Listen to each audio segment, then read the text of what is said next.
Hello and welcome to Tabletop Oddity. My name is Jane. In this video I'm going to be giving you 5 reasons to be excited for Warhammer Kill Team. Now for those of you who don't know, Warhammer Kill Team was literally, let's just say, properly revealed yesterday, but it is a skirmish game set in the Warhammer 40k universe. And this is just going to be some reasons why I'm personally excited, and I think maybe if this intrigues you, maybe you could be personally excited about it too. So, in no specific order, we'll go with number 5, and it's the team size. So, Kill Team at the minute is looking like a skirmish game. So, like Legion is a full war game, 40k is a full war game, X-Wing has like 2 to 5 ships maybe on average, and whereas this is looking like a model count of 5 to 10. That's the number that Games Workshop themselves on their community site have given. They've said 5 to 10 models. Now there's a couple of reasons to be excited about that. One, cost. It doesn't cost so much to get that many models. GW's price per model is generally okay, but in 40k the model count is very high. So having 5 to 10, that solves the problem of cost. Also, obviously, if you've got fewer models to paint, and you pretty much are going, well, you don't need to paint them because you can get pre-colored ones, but let's presume we're going to paint them because we're not heathens, although I've not painted all my Legion stuff yet, but because we're not heathens, then only having to paint 5 to 10 to have a fully functioning squad, basically, or kill team, I guess is the official term.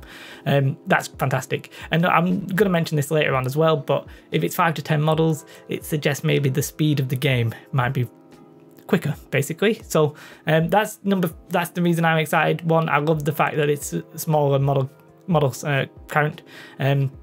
Yeah, I just feel like that's like, if I want a big war game, I can play 40k, I can play Legion, I can play Age of Sigmar.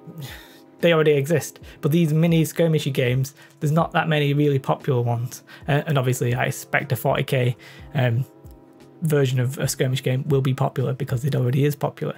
Number 2, it's actually number 4, I forgot which way I'm doing this. Alternating activations. 40k and Age of Sigmar is all, it's all like, I do all of my stuff, you do all of your stuff, and I don't like it. Just puts me straight off the game because it's too swingy. Like, you can have a really good turn and your opponent can not really do anything to react. Can be game over. Obviously, there are ways to deal with that with the way you deploy, move, and all that kind of stuff. In Legion, you know, it's I go, you go, and I really like that dynamic. I just feel like it adds a lot. It makes me feel like it's chess.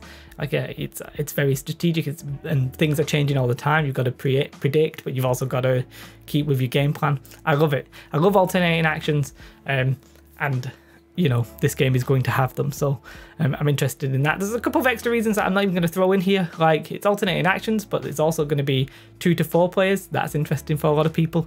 Personally, not my mind, and that leads me into number 3. It's number 3, whichever way I go, up or down. Competitive. So 40k, Games Workshop as a whole, it's always trended to, we're mainly interested in the models. We're like a model company and a game company second. They're shifting away from that like, as a whole. Like they're going to more, you know, 40k's got match play, and even though we've always had points, they've sort of separated it into like categories like open play, narrative, and match play. But in this sense, they're sort of making this sort of feel more like how Shadespire has been treated. It's going to have things for your store, tournaments, events, organized play, like in the sense of like fancy flight games. And yeah, the fact that it seems they're keeping that in mind. Obviously, if the game is unbalanced, then the whole thing, for my mind, will tumble down. I'm only really interested if the game is balanced competitively. Yeah, I'm not expecting to be the greatest. I'm not even bothered. Like, that's not really why I play games. I play games for the fun of the game and thinking about the game, not trying to be the world #1 player, because I don't have the time and I'm not good enough. But the fact that I need it to be vaguely competitive as well, like, I don't want to be playing a completely imbalanced game. For me, there's no fun in that. That's just my taste. Second, well, rule number whatever number 1, the next one, it's not something that I'm personally going to use that much. I don't think, at least not anytime soon. I am excited about it because I feel like it gives a lot of possibilities, and that is basically the narrative or the campaign style of game. So they're doing stuff like your characters can level up. If any of you are familiar with Blood Bowl, you know, you basically play your team and people can die and people get injured and people get buffed and stuff like that. And then if you play another team, you can still carry over like all of that information. And they try and balance it like depending on like a score kind of thing. So that is interesting to me, the fact that they're doing that. It reminds me a little bit more like Frostgrave. I mentioned that in yesterday's video. I say yesterday, don't know when I'm releasing this video. Yesterday is when I recorded it, and that's when everything was revealed. I said that it was very Frostgrave reminiscent, and Frostgrave has like a similar sort of model count, but on like a full board. And it was mainly around having a wizard, and your wizard like levels up and gets decent spells and stuff like that. And I always really liked that as a concept, but the game was a little bit too big and it was just a book, and it wasn't as easy to get into. So I like the fact that they're going to have these leveling up campaigns, any kind of like official customization like that. It's interesting. Most games generally people create it themselves. It's like user driven content that people, you know, put into the game. But this time it feels like it's going to be reasonably official. Not for me at the start at least, but I can see myself in a year's time maybe having a lot of fun with that. So, you know, maybe that's interesting to you. And the last one I'm going to give today is simply the size of the board. Because I've done a couple of these videos. I think I did one for X-Wing and I might have done one for Legion. But I really like the fact that it's something like a 30-inch by 22-inch. Don't quote me on that exactly. But we're looking at maybe like that by... like it's 2 foot by 3 foot-ish, but not quite. And the reason that's good is a lot of like board game shops will be able to fit these games in. Like we have a shop in Warrington, which is much closer to me than say Element Games.